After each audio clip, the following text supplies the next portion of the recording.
Welcome back, everyone, to OpenLine. We have with us Edward Kehoe, Chase, Cate. They are with Open Table Nashville. We are talking about homelessness. We have a bunch of calls, and so we're going to go back to the phones. Let's go to Ann. Oh, wait a minute. I might have taken the wrong one there. I'm sorry. Ann. Ann, are you there? Good evening. Yes, I'm here. Not to age myself, but I've been fortunate enough to have been connected to Holy Name Church since the 70s, and that connects me with homelessness in Nashville for over 40 years, which is older than any of you. So the encampments themselves have grown, and the number of encampments have grown. All you need to do in Nashville is to walk up and down any railroad, drive under any underpass, go up and down any of the trailheads, and go off into any of the secluded areas, and you will see homelessness in Nashville. Our Metro Council had to be asked to go and wander Nashville to see what homelessness is. That is shameful. They should not have to have been asked. All they had to do was open their eyes as they drove to their council meeting anytime they left their home. They should have seen homelessness.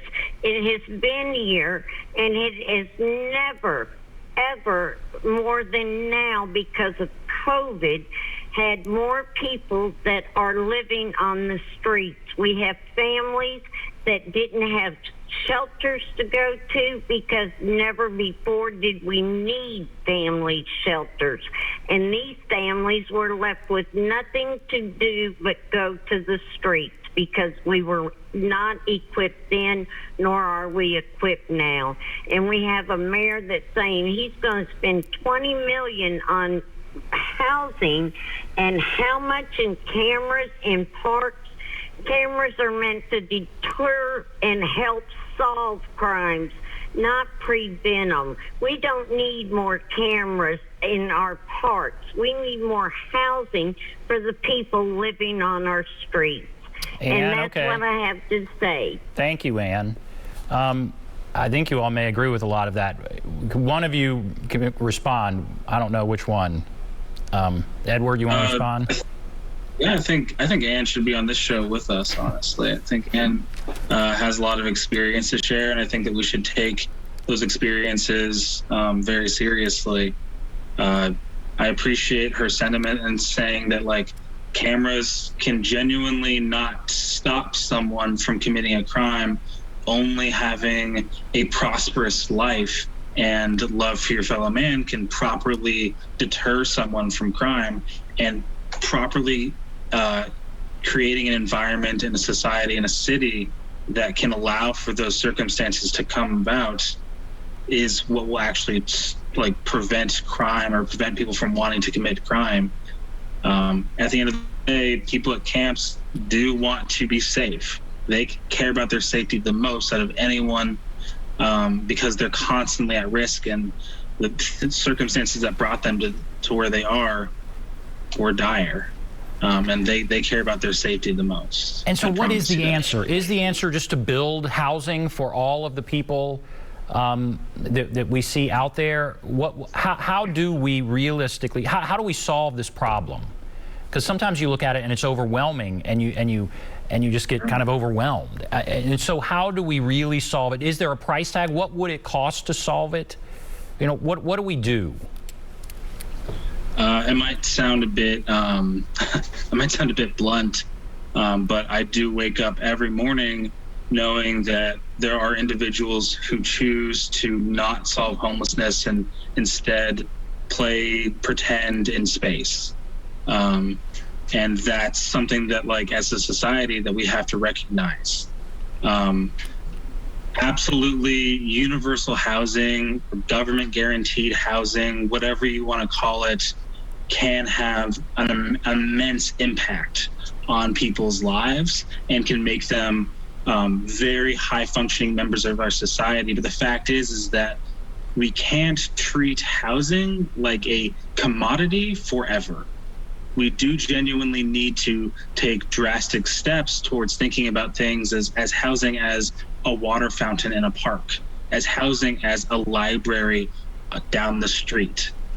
Because at the end of the day, we are genuinely playing with people's lives, and we need to have a complete alteration of safety. Anyone that tells you that someone wants to be homeless, that's a trauma-formed line of protection that allows them to stay where they feel safe because they've been so mistreated by our society in lots of ways, and they care about their safety at the end of the day.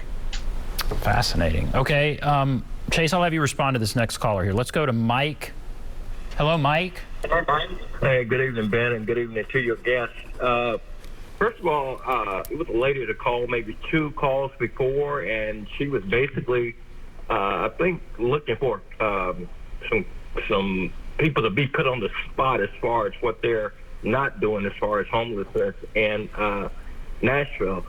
I believe truly, and I would like their opinion, do you truly, to be honest, and I don't want you to burn bridges of things that you've already got in the works with people who are caring, but in general, do you think Nashville or the world in general really cares about the homelessness? When you see that we spend millions to put on the CMA every year now that it's not in Vegas anymore or Atlanta, we're big enough now that people want to come to Nashville for such events, but they take big money and it costs big money to go there.